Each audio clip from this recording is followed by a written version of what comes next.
آتے جانور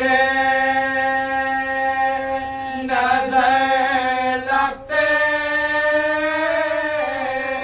جگر ہو یہ چاند سی تصویر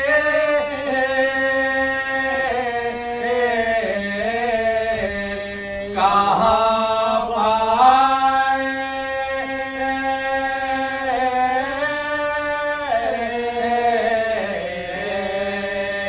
گے زینب بھولے گی نہ شب کی وہ تشنا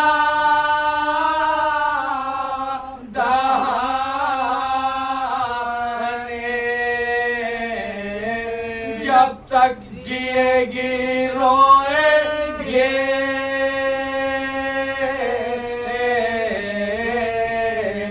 غم کھائے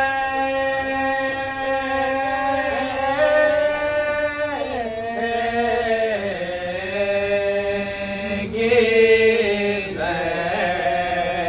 زینب بن بھائی کے جب سوئے مقتل میں یہ زینب نے کہا لاشا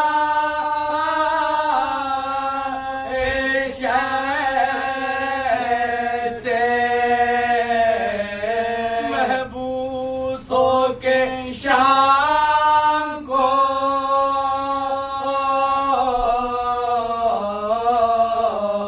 اب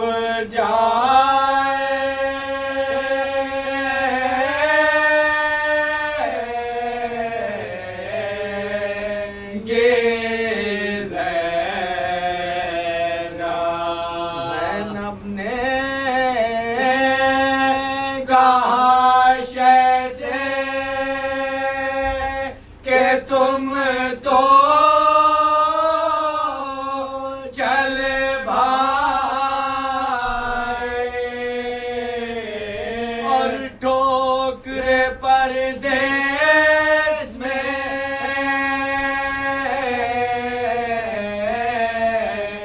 اب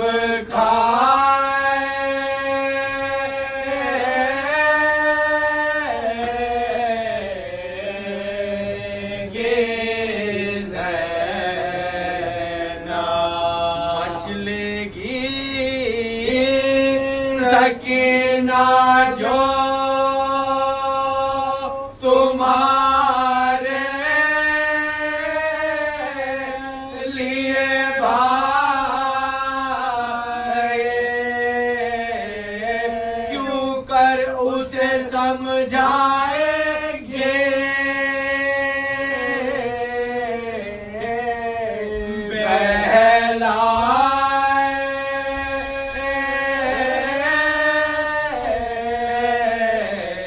بہلائیں گے زینب ذاکر فرزند شہنشاہ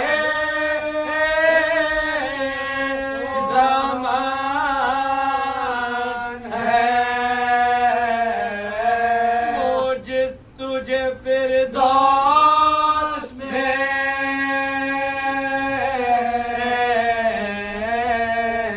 لے جائیں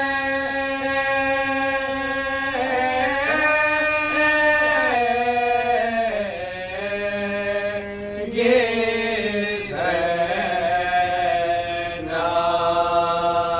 زینب بن بھائی کے جب سوئے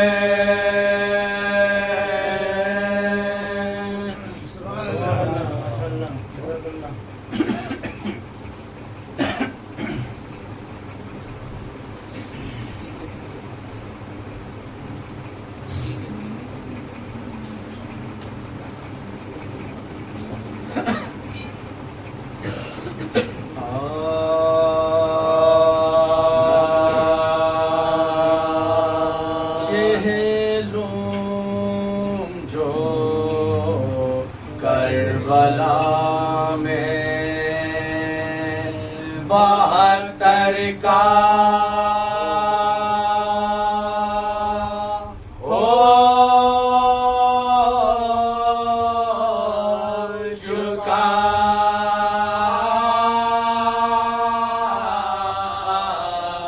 چلو جو کربلا میں 72 کا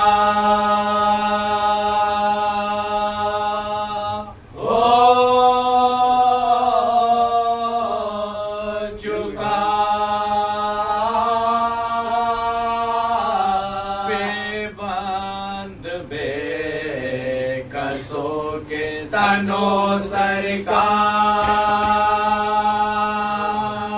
ہو چکا اور فاتحہ حسین کے لشکر کا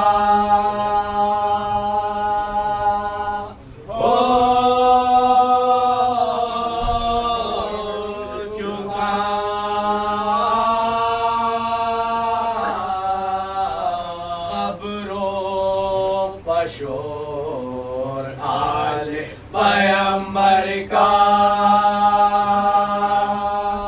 ہو چکا ماتم میں 3 روز رہے شور و شین سے روئے لپٹ لپٹ کے مزار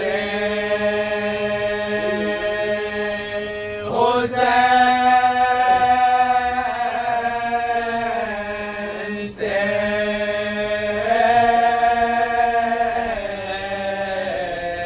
چلو جو کربلا میں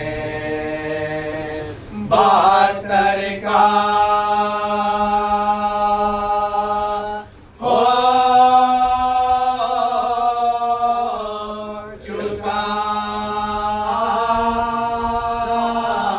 مثل چراغ گور غریب باپا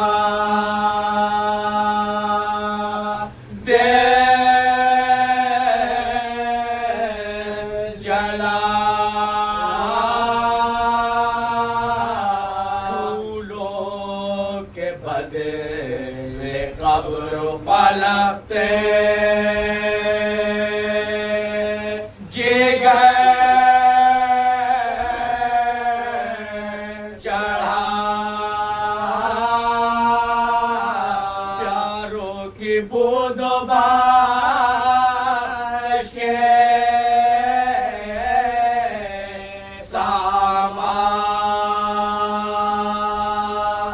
جو یاد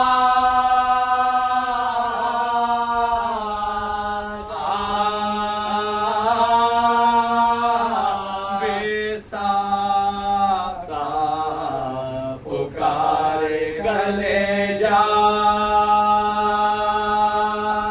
پکڑ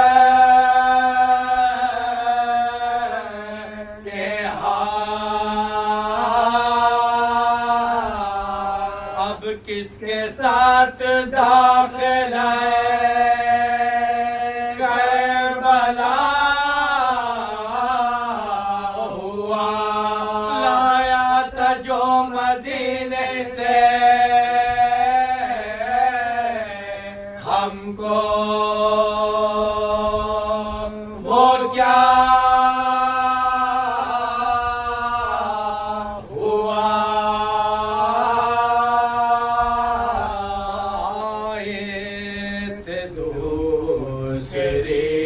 محرم کے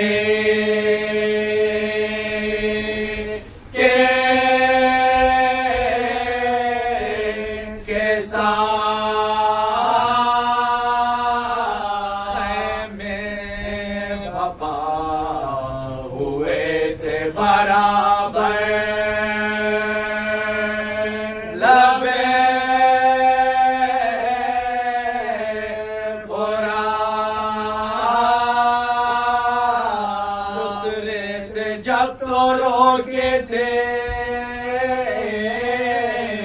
عباس نے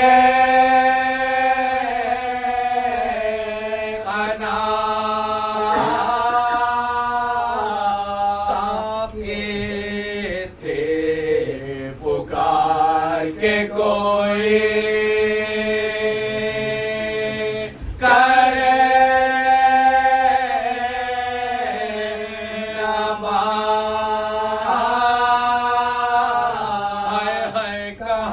بچھڑ کے وہ آرام دے گئے پردہ تھا جن سے خاک میں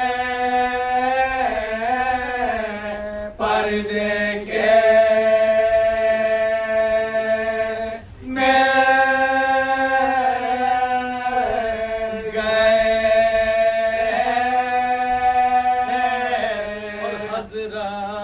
کی قبر ہل گئی زینب کے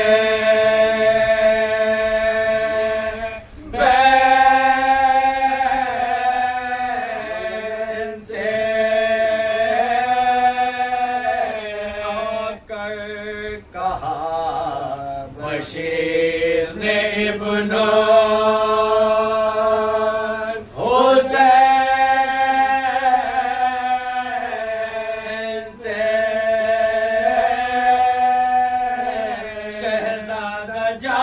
بلب ہے بھوپی شورو شہن سے چلیے وطن کو قبر شہ مشرا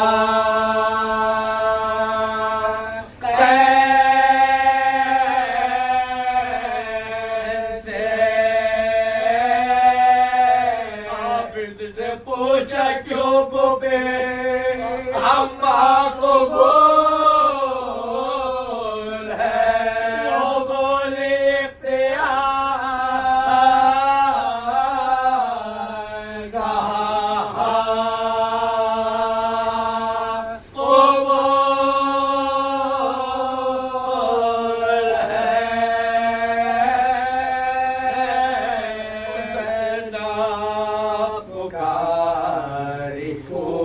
کا سامان ہو گیا پھر شہر میں بھائی کا ویران ہو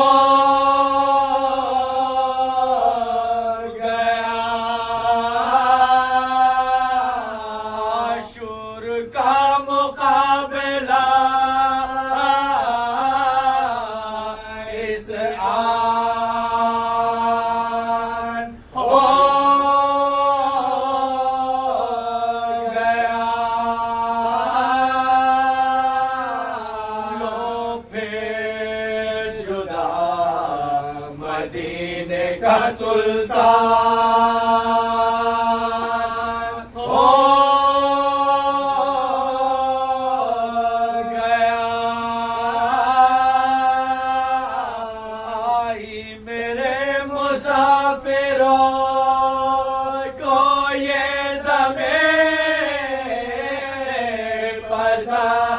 دنیا میں جس زمین کو بستے نہیں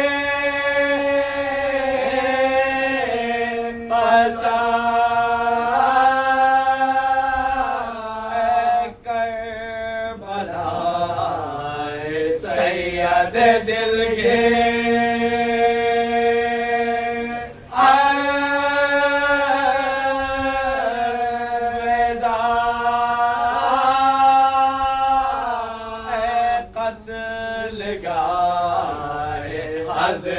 شب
اللهم صل على محمد سورہ فاتحہ.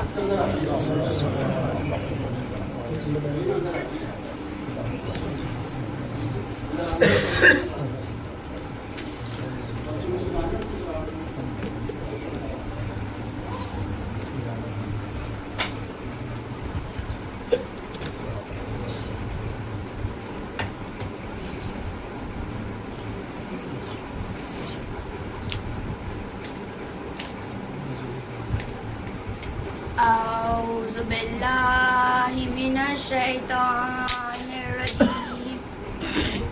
بسم اللہ الرحمن الرحیم. الحمدللہ رب العالمین. الصلاة والسلام علی اشرف الانبیاء والمرسلین وسیدنا ونبینا وشفیعنا وبالقاسم محمد.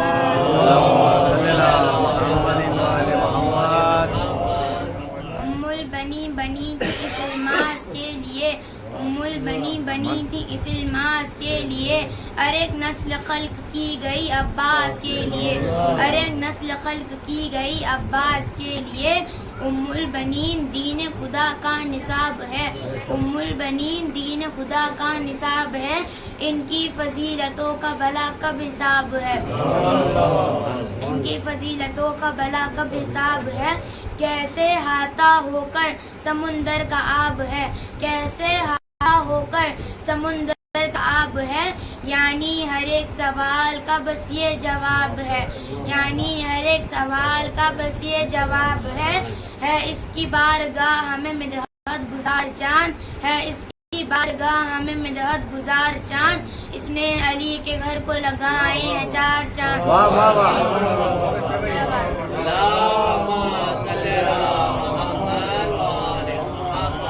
اس نے علی کے گھر کو لگائے ہیں چار چاند. ایسا نصیب ایسا مقدر کسے ملا. اہل حرم جہاں رہے وہ گھر کسے ملا.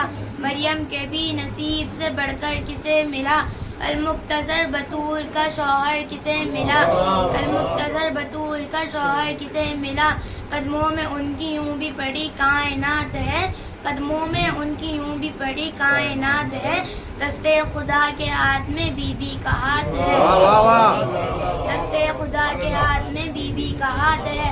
خالق کی بارگاہ ہمیں رتبہ ملا انہیں.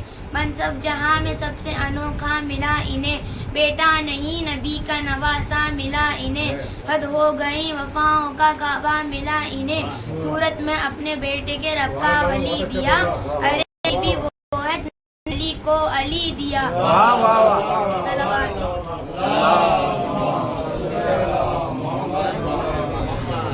اس گھر کے کاموں کو عبادت سمجھ لیا، اس گھر کے کاموں کو عبادت سمجھ لیا، کچے مکان کو دی کی عمارت سمجھ لیا، کچے مکان کو دی کی عمارت سمجھ لیا، ہر کم تنگ دستی کو نعمت سمجھ لیا، ہر کم تنگ دستی کو نعمت سمجھ لیا، مولا کی بات بات کو آیت سمجھ لیا، مولا کی بات بات کو آیت سمجھ لیا، خود کو مجاز صبر میں ہی ڈھالتی رہی،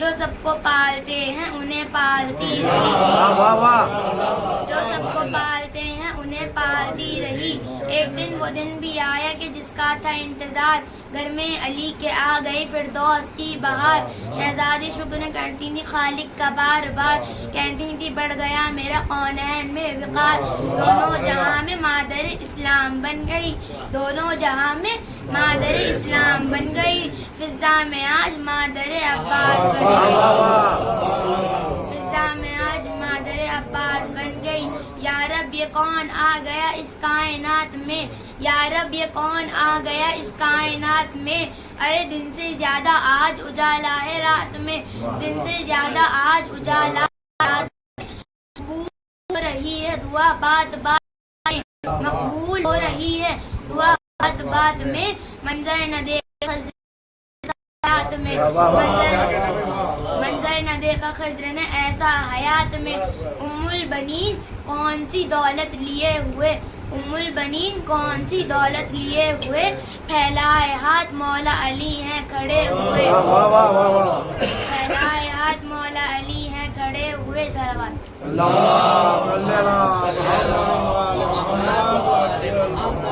حیدر کو اس نے جعفر طیار دے دیا، اسلام کے علم کو علمدار دے دیا، شبر کو تو ایک اور وفادار دے دیا، ارے شبیر کو تو فوج کا سالار دے دیا، ارے شبیر کو تو فوج کا سالار دے دیا، یاد آئے گا رسول کے نائب کا بچپنا، یاد آئے گا رسول کے نائب کا بچپنا، دیکھیں گے پنجتن ابو طالب کا بچپنا، دیکھیں گے پنجتن ابو طالب کا بچپنا، غازی کو ماں نے وعدہ نبھانا سکھا دیا، بچپن میں ہی علم کو اٹھانا سکھا دیا، بن تیغ دشمنوں کو ڈرانا سکھا دیا، اس نے سبق اردو کو سکھانا سکھا دیا، اس نے سبق اردو کو سکھانا سکھا دیا، 32 سال تک رہا وہ اس جلال سے، 32 سال تک رہا وہ اس جلال سے، کوئی نظر ملا نہ سکا اس کے لال سے، کوئی نظر ملا نہ سکا اس کے لال سے، عباس کربلا کی ضرورت کا نام ہے، عباس انبیاء کی کرامت کا نام ہے، عباس مرتضیٰ کی ریاضت کا نام ہے، عباس ذوالفقار امامت کا نام ہے، عباس جیسا کوئی نہیں اس جہان میں، عباس جیسا کوئی نہیں اس جہان میں، مولا حسین رہتے ہیں اس کی امان میں، مولا حسین رہتے ہیں اس کی امان میں، صلوات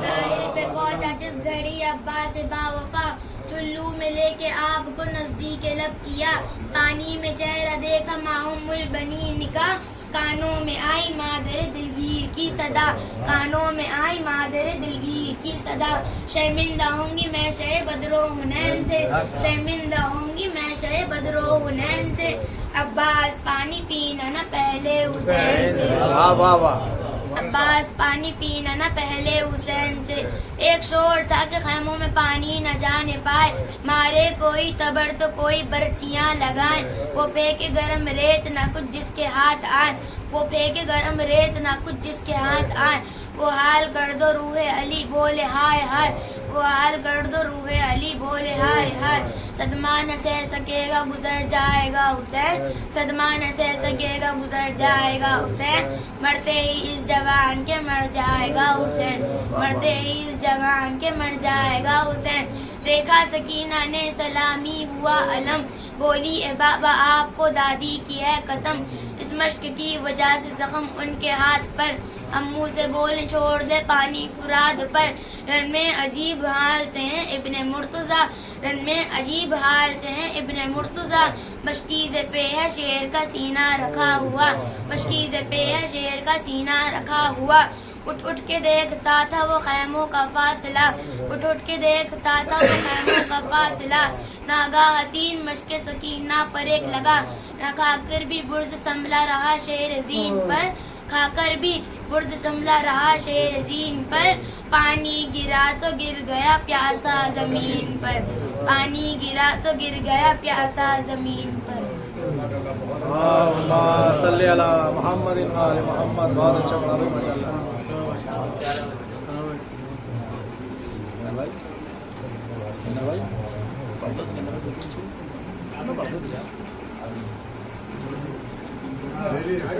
پڑھتے پڑھتے سکندر بھائی تو کیا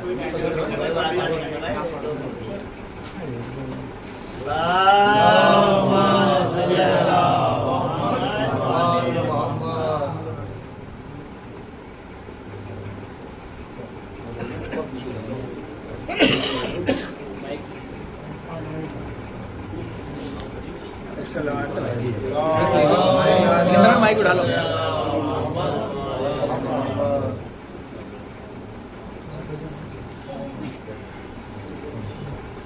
علی والو چلو آؤ علی کی بات کرتے ہیں، علی والو چلو آؤ علی کی بات کرتے ہیں، نبی کے جانشی یعنی وسیع کی بات کرتے ہیں، اور جس نے خیبر و خندق میں اپنی شان دکھلائی، وہ جس نے خیبر و خندق میں اپنی شان دکھلائی، اسی شیر خدا حق ولی کی بات کرتے ہیں۔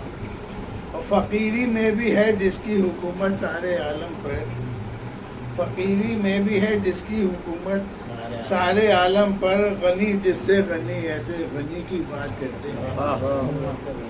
اور وہی بچپن میں جس نے کلہِ اجدر کو چیرا تھا، وہی بچپن میں جس نے کلہِ اجدر کو چیرا تھا، درِ خیبر شکم دست قوی کی بات کرتے ہیں، درِ خیبر شکم دست قوی کی بات کرتے ہیں، اور اشارے سے جو اپنے ڈوبتے سورج کو پلٹا دے، اشارے سے جو اپنے ڈوبتے سورج کو پلٹا دے، اسی دست خدا کی بندگی کی بات کرتے ہیں۔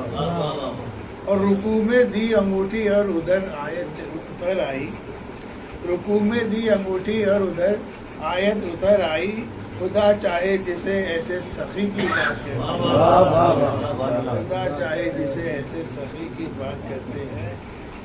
پچھاڑا مرحب و انتر کو دی اسلام کو طاقت، پچھاڑا مرحب و انتر کو دی اسلام کو طاقت، پکارے جب نبی ناد علی کی بات کرتے ہیں۔ اور نبی نے وقت ہجرت یہ کہا سو جاؤ بستر پر، نبی نے وقت ہجرت یہ کہا سو جاؤ بستر پر، تبھی ہم جاں فدا ایسے جری کی بات کرتے ہیں۔ اور مقطع اجرے کہ نبی خوش ہو کے دے جس کو لقب بھی بوترابی کہا، نبی خوش ہو کے دے جس کو لقب بھی بوترابی کہا، سکندر آج تو ایسے اخی کی بات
الشیطان اللعین الرجیم بسم اللہ الرحمن الرحیم الحمدللہ الذی ہدانا لہذا وما کننا لنہتدی لولا أن هدانا الله لقد جاءت رسل ربنا بالحق والصلاة والسلام على أشرف الأنبياء والمرسلين شفيع المذنبين ورحمة للعالمين بالقاسم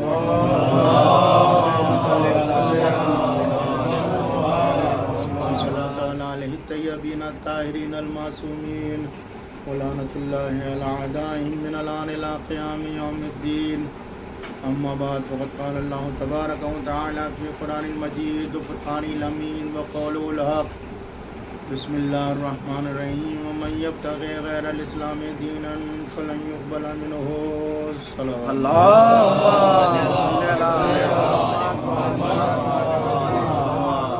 حضرتان سید الشہداء ماتم داران امام مظلوم، خداوند عالم اس آیت کریمہ میں ارشاد فرما رہا ہے کہ جو شخص بھی اسلام کے علاوہ کسی اور مذہب کو اختیار کرے گا وہ ہمارے نزدیک قابل قبول نہیں ہے. یعنی خالق کائنات نے یہ بات واضح کر دی کہ اگر کوئی مذہب قابل قبول ہے تو وہ صرف دین اسلام ہے. اسی اسلام کو قبول کر کے انسان اس دنیا میں بھی نجات حاصل کر سکتا ہے اور آخرت میں بھی نجات حاصل کر سکتا ہے. عزیزان محترم، اسلام کی عظمت اور اہمیت کا اندازہ اسی سے لگا سکتے ہیں آپ کہ اس اسلام کو بچانے کے لیے جس ذات نے قربانی پیش کی اس ذات کا نام حسین ابن علی ہے. اس لیے کہ بڑی شے کسی چھوٹی شے پر قربان نہیں ہوتی. آپ غور کریں کہ معمولی شے کو بچانے کے لیے بڑی شے قربان نہیں ہوتی ہے، بلکہ بڑی شے کو قربان کرنے کے لیے چھوٹی شے قربان ہوتی ہے. اب اگر کسی کو اسلام کی عظمت کو سمجھنا ہے، اسلام کی بلندی کو سمجھنا ہے، تو یہ دیکھنا پڑے گا کہ قربان ہونے والا کون ہے. توجہ ہے نا، قربان ہونے والا کون ہے، وہ کون سی ذات ہے کہ جو اسلام کے تحفظ کے لیے جان قربان کر رہی ہے. تو اب ظاہر سی بات ہے کہ جس دین کو بچانے کے لیے نواسہ رسول حسین ابن علی جیسی ذات قربان ہو جائے، اس دین کا نام اسلام ہے. اور عزیزان محترم، آپ بہتر جانتے ہیں کہ اسلام کربلا میں جو جنگ ہوئی ہے، کربلا کی جنگ، یہ کون سی جنگ تھی، کیسی جنگ تھی، اس کا اندازہ آپ اسی سے لگا سکتے ہیں کہ اسلام کی جنگ کوئی ذاتی جنگ نہیں تھی کہ کوئی ذاتی جھگڑا ہو امام حسین اور یزید کا، بلکہ یہ جنگ حق و باطل کی جنگ تھی. یہ باطل اور حق کا جھگڑا تھا کہ جس کی صورت میں یہ واقعہ کربلا رونما ہوا. اب ظاہر سی بات ہے کہ جب یہ واقعہ ہوا تو دنیا میں سینکڑوں واقعات ہوئے ہیں، دنیا میں سینکڑوں جنگیں ہوئی ہیں. اگر آپ ہسٹری اٹھا کر دیکھیں گے تو سینکڑوں جنگیں آپ کو تاریخ میں مل جائیں گی.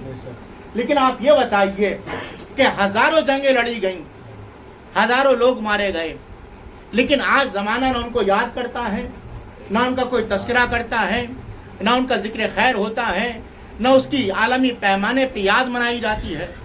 تو اب ظاہر سی بات ہے کہ جب اتنی جنگیں ہوئیں اور زمانہ ان کو یاد نہیں کرتا ہے، اس کو فراموش کر دیا، تو آخر وجہ کیا ہے جنگ کربلا میں کہ آج تک زمانہ اس کو یاد کر رہا ہے؟ کوئی تو وجہ ہوگی کہ زمانے نے ان جگہوں کو فراموش کر دیا اور جنگ کربلا کو آج تک زمانہ یاد کر رہا ہے. تو آخر کچھ فرق ہوگا، کچھ امتیاز ہوگا ان جنگوں میں اور واقع کربلا میں. تو بس اسی سے آپ اندازہ لگائیں کہ آخر فرق کیا ہے ان جنگوں میں اور جنگ کربلا میں. یاد رکھیں وہ جنگیں ایسی تھیں کہ جہاں پر طاقت کا مقابلہ طاقت سے کیا جا رہا تھا.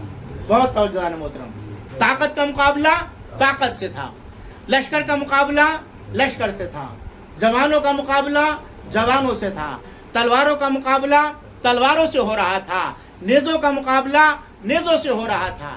تو چونکہ طاقت کا مقابلہ طاقت سے ہو رہا تھا، اس لیے زمانے نے اس کو فراموش کر دیا. جیسے جیسے وقت گزرا زمانہ ان تمام جگہوں کو فراموش کرتا چلا گیا، لیکن واقع کربلا ایسا واقعہ ہے، ایسی جنگ ہے کہ زمانہ گزرتا جا رہا ہے اور ذکر کربلا میں اضافہ ہوتا چلا جا رہا ہے۔ صلوات بھیجے بر محمد و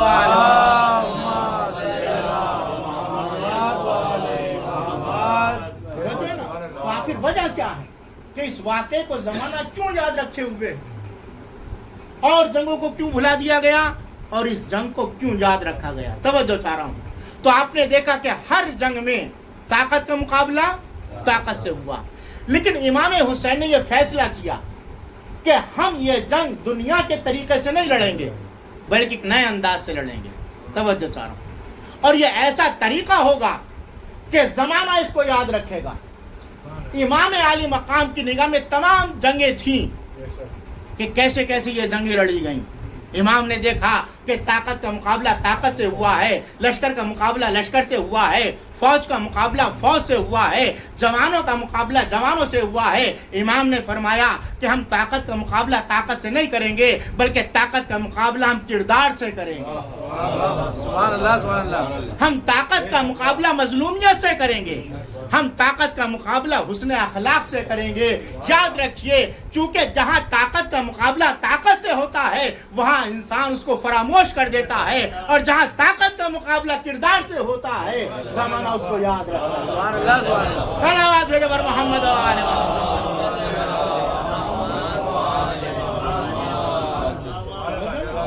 اور یاد رکھیے، کیا ایسا نہیں تھا؟ امام بھی طاقت کا مقابلہ طاقت سے کر سکتے تھے؟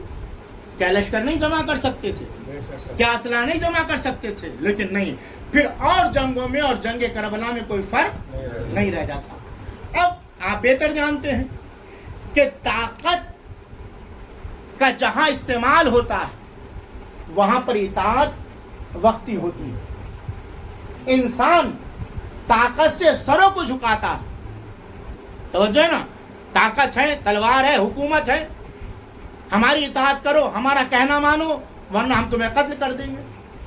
تو جہاں طاقت ہوتی ہے وہاں سر جھکا کرتے ہیں، اور جہاں کردار کا مظاہرہ ہوتا ہے وہاں دل جھکا کرتے ہیں۔ سبحان اللہ سبحان اللہ۔ وہاں پر دل جھکا کرتے ہیں۔ اور آپ اچھی طرح جانتے ہیں کہ طاقت سے جہاں سر جھکائے گئے ہیں سروں کی اطاعت وقتی ہوتی ہے۔ جو نا، جہاں سر جھکے ہوئے ہیں وہ اطاعت وقتی ہوتی ہے۔ جب تک ہاتھ میں طاقت ہے، جب تک حکومت ہے، جب تک لشکر ہے، اس وقت تک آپ کی اطاعت ہو رہی ہے۔ ادھر آپ کا اقتدار ختم ہوا، ادھر طاقت ختم ہوئی اور وہ اطاعت بھی ختم ہو گئی۔ چنانچہ آپ دیکھیں کہ یزید جب تک زندہ تھا، لشکر تھا، اسلحہ تھا، لوگ اس کی اطاعت کر رہے تھے، لیکن جب یزید دنیا سے چلا گیا، آج کوئی یزید کی اطاعت کرنے والا ہے؟ آج کوئی یزید کو ماننے والا ہے؟ آج کوئی یزید کی تعریف کرنے والا ہے؟ کیا ہوا؟ جبکہ طاقت بھی تھی اس کے پاس، لشکر بھی تھا، خزانہ بھی تھا، مال و دولت سب کچھ تھا، لیکن آج اس کی کوئی اطاعت کرنے والا نہیں ہے، آج کوئی یزید کا نام لینے والا نہیں ہے۔ لیکن اللہ اکبر، چونکہ حسین ابن علی نے کردار سے دلوں پر حکومت کی تھی تو حسین کی حکومت کل بھی دلوں پر باقی تھی، آج بھی باقی ہے، ہر صبح قیامت تک باقی رہے گا۔ سبحان اللہ سبحان اللہ۔ صلوات بھیجے بر محمد و آل محمد۔ آج ہر جگہ نام حسین لیا جا رہا ہے، ہر انسان حسین ابن علی کا تذکرہ کر رہا ہے، اور صرف مسلمان ہی نہیں، صرف شیعہ ہی نہیں، بلکہ دوسرے اقوام بھی حسین ابن علی کو یاد کر رہے ہیں، ان کا تذکرہ کر رہے ہیں۔ تو کیا مطلب ہوا کہ حسین ابن علی کی حکومت لوگوں کے دلوں پر ہے۔ اب یہاں نہ قوم کی قید ہے، نہ ملت کی قید ہے، نہ فرقے کی قید ہے، نہ مذہب کی قید ہے، بلکہ جس کے ہاں بھی انسانیت پائی جاتی ہے وہ حسین ابن علی کو یاد کرتا ہے۔ صلوات بھیجے بر محمد و آل محمد۔ اب آپ نے دیکھا کردار سے جواب دینے کا فائدہ کیا ہوا امام حسین کو۔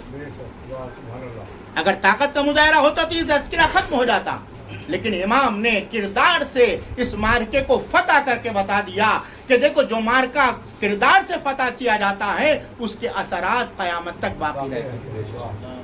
یزید یہ سمجھ رہا تھا کہ میں حسین ابن علی کو قتل کر کے صلوات بھیجو اور محمد والے آگے آ جاؤ بچے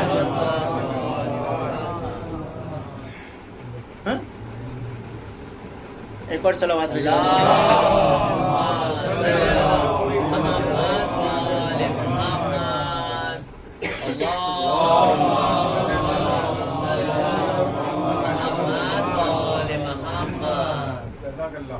یزید یہ سمجھ رہا تھا کہ چونکہ میرے پاس طاقت ہے، لشکر ہے، خزانہ ہے، افراد ہیں، تو میری فتح یقینی ہے اور میری فتح کا اعلان صبح قیامت تک ہوتا رہے گا.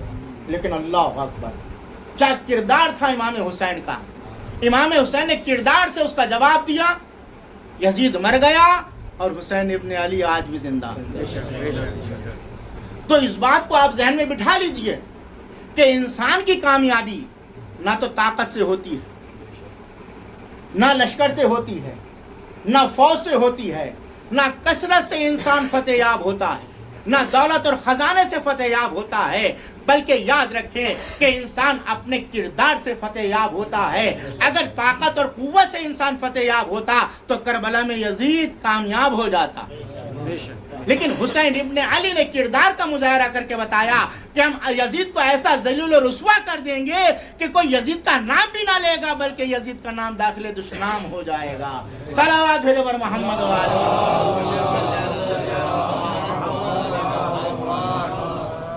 اب آپ دیکھیں کہ کربلا میں جنگ ہوئی تو سوال یہ اٹھتا ہے کہ کربلا میں کون جیتا، کس کی فتح ہوئی.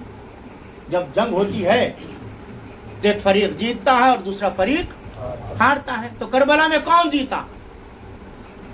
ایک سوال ہے، اس کا جواب معلوم ہونا چاہیے کہ آخر کربلا میں کون جیتا. عزیزان محترم، یہ سوال اتنا اہم تھا کہ جس وقت اہل حرم کا قافلہ شام میں پہنچا، جناب سید سجاد اسیر بنے ہوئے چل رہے ہیں. توجہ چاہ رہا ہوں کہ کس طریقے سے حسین کی فتح کا اعلان کیا گیا. بیمار قیدی ہیں، چل رہے ہیں. ایک شخص تھا جس کا نام تھا ابراہیم بن طلحہ، فوجی افسر تھا، ناقے پر سوار تھا. نام تھا ابراہیم ابن طلحہ، ناقے پر سوار تھا. وہ جناب سید سجاد کے پاس اپنا ناقہ بڑھا کر آیا اور آنے کے بعد پوچھا، اے سید سجاد یہ بتاؤ کہ کربلا میں کون جیتا. اللہ اکبر، سید سجاد سے سوال کر رہا کہ کربلا میں کون جیتا. اب امام نے ڈائریکٹ یہ نہیں کہا کہ ہم جیتے.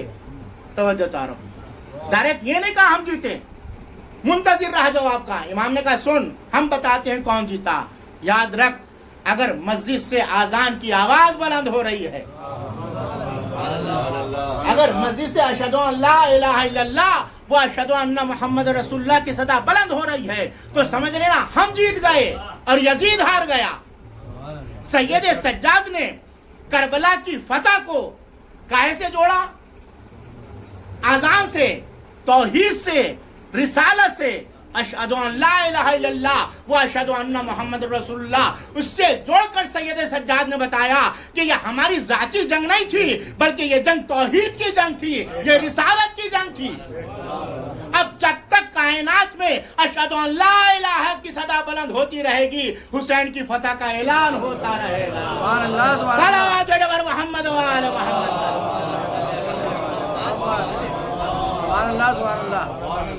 یہ کہ یزید چاہتا یہ تھا کہ توحید ختم ہو جائے، رسول کی رسالت ختم ہو جائے. اب چونکہ اس کا مشن یہ تھا، لیکن اہل بیت کا مشن کیا تھا کہ ہم توحید کو بھی بچائیں گے، ہم رسالت کو بھی بچائیں گے. اور اللہ اکبر، سید سجاد کتنے بڑے شجاع کا نام ہے. ہم یہ سمجھتے ہیں کہ وہ تو ایک بیمار تھے اور ایسے ہی بیان کیا جاتا ہے، لیکن نہیں. سید سجاد کتنے بڑے شجاع اور بہادر کا نام ہے. نوجوانوں سنیں، کتنے بڑے شجاع اور بہادر ہیں سید سجاد. کھلے ہوئے ہاتھوں سے آزادی کے ماحول میں مار کا فتح کرنا اور بات ہے. بھئی کوئی بھی مار کا فتح کرنے کے لیے انسان کا آزاد ہونا ضروری ہے، ہاتھوں کا کھلا ہونا ضروری ہے. قیدی، اسیر، کیا کوئی مار کا فتح کر سکتا ہے؟ لیکن نہیں. اللہ اکبر، کھلے ہوئے ہاتھوں سے مار کا فتح کرنا اور بات ہے، لیکن ہاتھوں میں ہتکڑیاں پہن کر اسیری کی زندگی گزار کر مار کا فتح کرنا یہ سید سجاد کا کمال ہے۔ سید سجاد نے کتنا بڑا مار کا فتح کیا؟ وہ مارکا ہے، مارکا کوفہ و شام۔ یہ مارکا کوئی معمولی مارکا نہیں تھا۔ اب آپ دیکھیں کہ سید سجاد نے کیسے اپنی فتح کا اعلان کیا۔ شام میں جناب سید سجاد گزر رہے ہیں، قیدی بنے ہوئے ہیں۔ ایک مرتبہ ایک شخص سامنے آیا اور آنے کے بعد اس نے ہاتھوں کو بلند کیا، کہا کہ اللہ تیرا شکر ہے کہ تو نے ان کو ذلیل و رسوا کیا۔ توجہ چاہتا، تو نے ان کو ذلیل و رسوا کیا۔ بس جیسے امام نے یہ سنا فوراً امام رکے، اور رکنے کے بعد اس کو قریب بلایا، کہا ادھر آ۔ وہ شخص قریب آیا، امام نے پوچھا تو مسلمان ہے؟ کہا ہاں مسلمان ہوں۔ کہا تو نے قرآن پڑھا ہے؟ کہا قرآن پڑھا ہے۔ بس جیسے اس نے کہا قرآن پڑھا ہے، امام نے اس سے سوال کیا، آپ بہتر جانتے ہیں کہ اب تک پروپیگنڈا یہ کیا گیا تھا کہ یہ سب کون ہیں؟ خارجی ہیں۔ خارجی نے خروج کیا تھا، ان کے گھر والوں کو اسیر کر کے لایا جا رہا ہے۔ پورے شام میں یہ پروپیگنڈا تھا کہ یہ سب کون ہیں؟ خارجی۔ خارجی کا مطلب کیا ہے؟ اسلام سے خارج لوگ۔ اب ظاہر سی بات ہے مجمع کا وہی ذہن بنا ہوا تھا کہ یہ سب تو کافر ہیں، غیر مسلم ہیں، خارجی ہیں، استغفر اللہ ربی واتوب الیہ۔ اب جناب سید سجاد نے اس کو روکا، پوچھا قرآن پڑھا؟ کہا ہاں قرآن پڑھا ہے۔ کہا کہ تو نے آیت تطہیر پڑھی ہے؟ کہا ہاں قرآن میں موجود ہے، انما یرید اللہ لیذھب عنکم الرجس اہل البیت ویطہرکم تطہیرا۔ پھر امام نے دوسرا سوال کہ تو نے آیت ولایت پڑھی ہے؟ کہا ہاں پڑھی ہے، انما ولیکم اللہ۔ پھر امام نے پوچھا آیت مودت پڑھی ہے؟ کہا ہاں پڑھی ہے، قل لا اسألکم علیہ اجرا للمودۃ فی القربى۔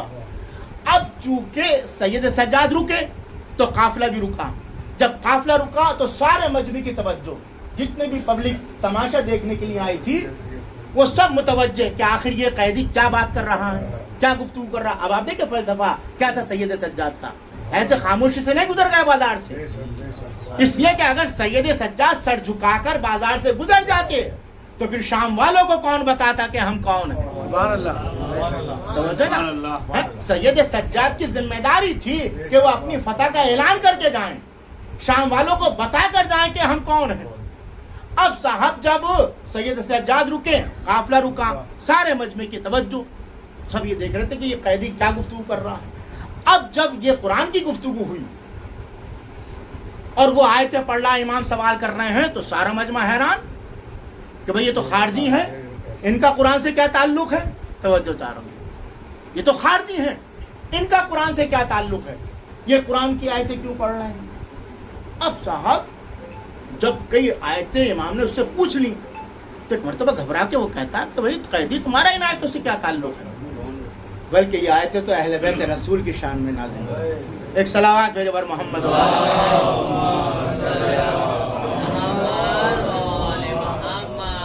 ایک اور صلوات بھیجو بر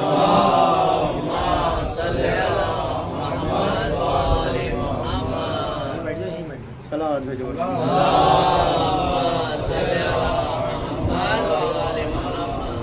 توجہ نا، امام یہی کہلوانا چاہتے تھے کہ خود یہ اپنی زبان سے تذکرہ کریں اہل بیت کا۔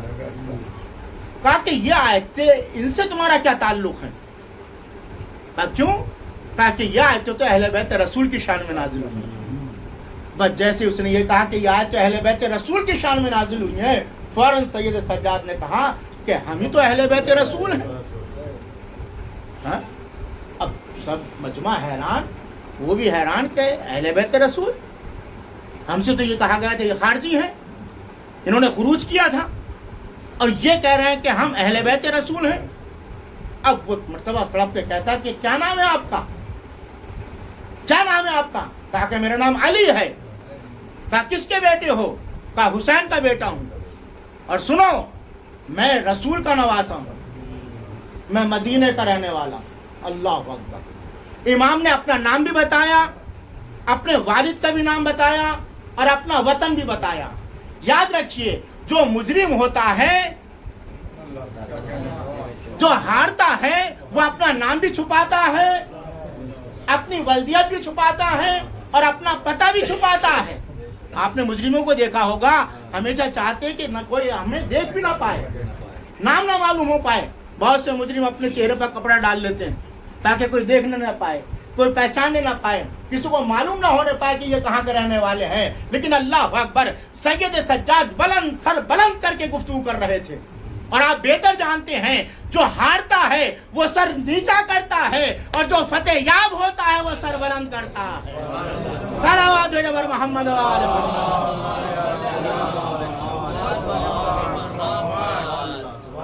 سر بلند کر کے سید سجاد اس سے کہہ رہے ہیں, نام بھی بتا رہے ہیں, ولدیت بتائی اور اپنا وطن بھی بتایا کہ ہم مدینے کے رہنے والے ہیں. اب یہ سننا تھا. ایک مرتبہ چمی گوئیاں شروع ہو گئیں, سارا مجمع حیران کہ آخر یہ اہل بیت رسول ہیں. ہم سے یہ کہا گیا تھا کہ یہ خارجی ہیں. بس جیسے اس نے کہا کہ یہ اہل بیت رسول ہیں, ایک مرتبہ اس نے بلند آواز سے کہا کہ میں گواہی دیتا ہوں کہ حسین ابن علی رسول کے نواسے تھے اور میں قاتل حسین سے بیزاری کرتا ہوں. اللہ اکبر. شام میں جہاں یزید رہتا ہے, مجمع بھی یزیدیوں کا تھا, اس بھرے ہوئے مجمع میں ایک شخص کہہ رہا ہے کہ میں یزید سے اظہار بیزاری کر رہا ہوں, میں حسین کا محب بن گیا ہوں. بس اللہ اکبر. بس سید سجاد نے بھرے ہوئے مجمع میں دنیا کو بتا دیا کہ دیکھو جس کو تم نے امیر بنایا ہے اس کی تعریف تم کرتے ہو, ہم اہل بیت وہ ہیں کہ جن کی تعریف خدا کرتا ہے. صلوات علی محمد و آل محمد. ایک اور صلوات بھیجو بر محمد.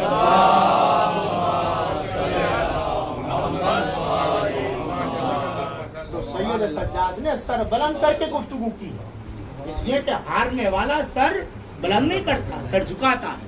اور سید سجاد بلند آواز سے اپنا تعارف کرا رہے تھے کہ ہم کون ہیں, اور یہی بتانا اور یہ اظہار کرنا ہی فتح کا اعلان ہے. کیوں؟ اس لیے کہ ہارنے والا کبھی بھی اپنا نام و نشان نہیں بتاتا ہے.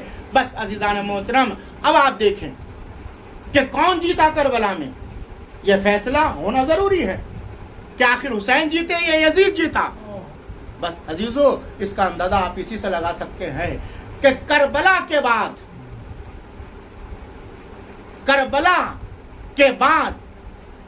ایک طرف حسین ابن علی کے ورثہ تھے اور دوسری طرف یزید کے ورثہ. حسین ابن علی کے وارث کون تھے؟ حضرت سید سجاد. اور یزید کا وارث کون تھا؟ یزید کا بیٹا. اب بہت سے لوگ یہ کہتے ہیں ارے صاحب یزید کا حسین کے قتل میں کوئی ہاتھ نہیں تھا, یزید کو پتہ بھی نہیں تھا اور حسین ابن علی شہید ہو گئے. کتنی نادانی کی بات ہے کہ صاحب یزید کو پتہ بھی نہیں تھا, یزید کا اس میں کوئی ہاتھ نہیں تھا, یزید اس میں شریک نہیں تھا, قتل حسین میں یزید شریک نہیں تھا. لیکن ان لوگوں کو یہ نہیں معلوم کہ اگر یزید شریک نہیں تھا تو پھر یزید کے بیٹے نے تخت حکومت کو ٹھوکر کیوں مار دی تھی؟ بھائی حکومت کیوں چھوڑی اس نے؟ اگر وہ مجرم نہیں تھا, اگر وہ شریک نہیں تھا تو اس کے بیٹے نے حکومت کیوں چھوڑی؟ اور آپ جانتے ہیں کہ باقاعدہ جب یزید دنیا سے چلا گیا اور اس کا بیٹا اس کی جگہ آیا تو اس نے کیا کیا؟ اقرار جرم کیا. اقرار جرم کیا کس طرح؟ منبر پر آیا اور آنے کے بعد سب موجود ہیں, مجمع بھرا ہوا ہے, دربار سجا ہوا ہے. منبر پر گیا یہ یزید کا بیٹا جس کا نام معاویہ تھا, یہ منبر پر گیا اور جانے کے بعد لوگوں سے کہا اے لوگو,